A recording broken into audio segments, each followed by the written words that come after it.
السلام عليكم ورحمة الله وبركاته. ازيكم حبايب قلبي؟ عاملين ايه؟ يا رب تكونوا بخير. ان شاء الله النهاردة هعمل لكم بانيه ومكرونة بالطماطم. يلا بينا نشوف الخلطة. هنحط انا عاملة كيلو بانيه. هحط بصلتين وسط. انا بحب اعمله في الخلاط عشان انعمه قوي. وبحط طماطمايه، وبحط شوية خل وليمونة، وهضربهم وارجع لكم تاني. ورجعت لكم تاني. هحط الخلطة وملح وفلفل، وهنقلبها.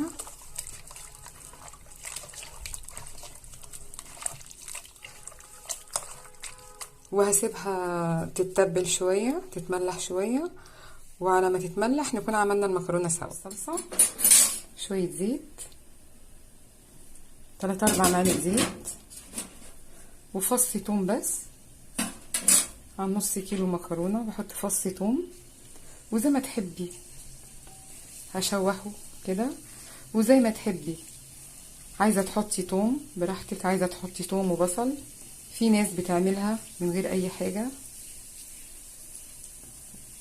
اشوح التومية كده وانزل بصلصة الطماطم،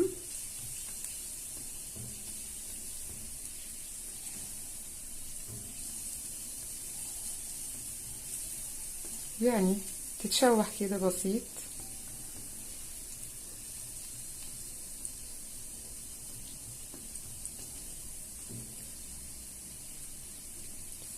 بسم الله. ننزل بقى بصلصة الطماطم،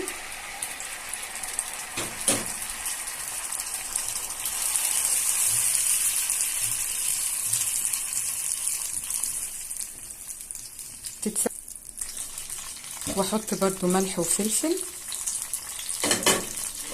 وما تتعمل هرجع لكم ان شاء الله. ورجعت لكم عشان اوريكم المكرونه تتسلق، واول ما تتسلق ان شاء الله هرجع لكم تاني. رجعت لكم تاني. الصلصه اتعملت والمكرونه اتسلقت، وهنحط ده على ده. بسم الله.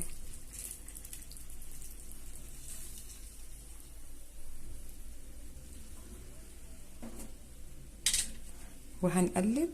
بسم الله.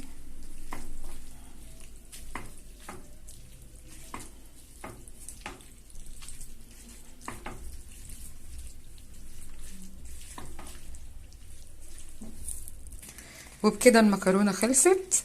ويلا بينا بقى نعمل البانيه سوا، نبدره وارجع لكم تاني. يلا بقى نعمل البانيه.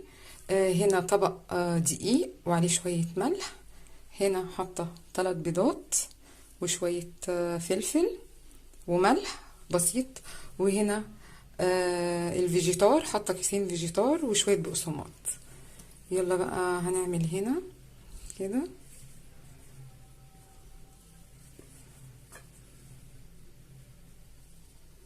وبعد كده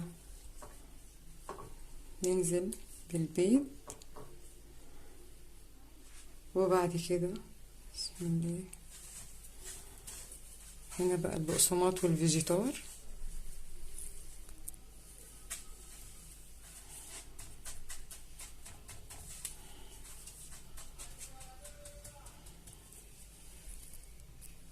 هنعمل واحدة كمان دقيق،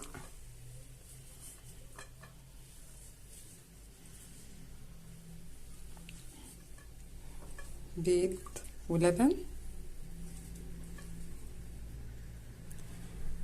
هنا البقسماط والفيجيتار. هخلص بقى وارجع لكم ان شاء الله. رجعت لكم تاني عشان نقلي البانيه. سخنت الزيت وهنزل بالبانيه. بسم الله.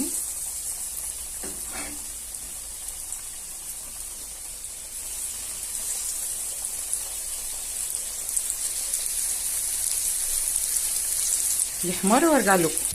ورجعت لكم تاني يا جماعه، وادي الشكل النهائي. ادي البانيه، وادي المكرونه، وادي طبقنا النهارده.